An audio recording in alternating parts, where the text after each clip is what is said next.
Hai semua, tahukah anda tahu alat kawalan jauh dan fungsi alat kawalan jauh? Okey, alat kawalan jauh ialah peranti yang digunakan untuk mengawal sesuatu alat dari jarak jauh tanpa menyentuhnya.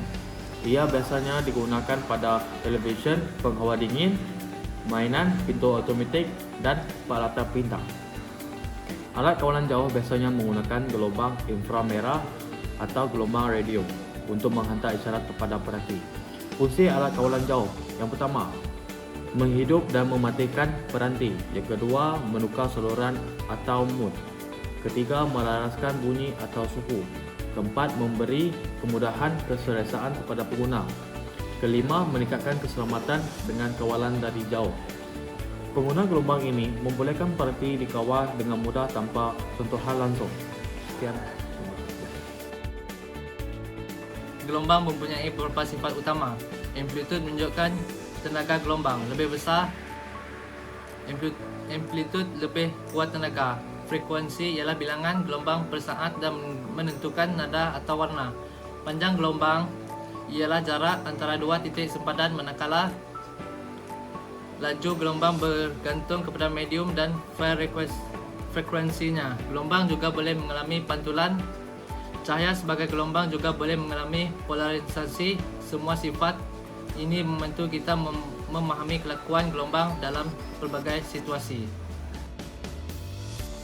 Remote control atau alat kawalan jauh berfungsi dengan menghantar isyarat kepada peralatan elektronik seperti televisyen dan penghawa dingin.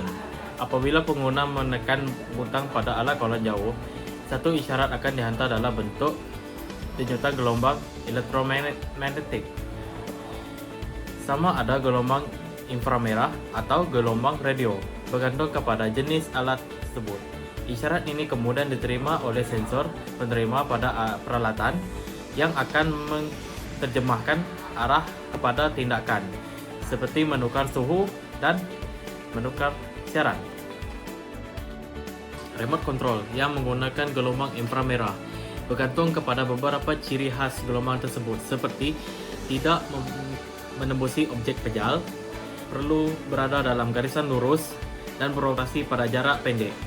Nah, kalau bagi alat kawalan jauh yang menggunakan gelombang radio, ia mempunyai kelebihan kerana boleh menembusi dinding atau halangan. Kedua, boleh digunakan dari jarak jauh.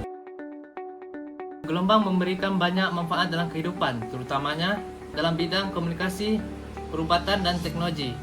Ia membolehkan maklumat dihantar dengan cepat, membantu diagnosis penyakit melalui sinar X dan ultrasound, serta digunakan dalam memasak dan sistem pengesan. Namun, gelombang juga boleh mendatangkan keburukan seperti pendedahan, kelebihan kepada sinaran berbahaya yang boleh menyebabkan penyakit, gangguan komunikasi, penceroboh privasi dan pencemaran bunyi.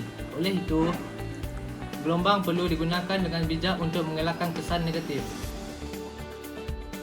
Kesimpulannya, alat kawalan jauh sangat berguna pada era ini dalam mengawal sesuatu dari jarak yang jauh dan menggunakan gelombang inframerah dan radio. Sekian itu saja daripada kami. Sekian, terima kasih.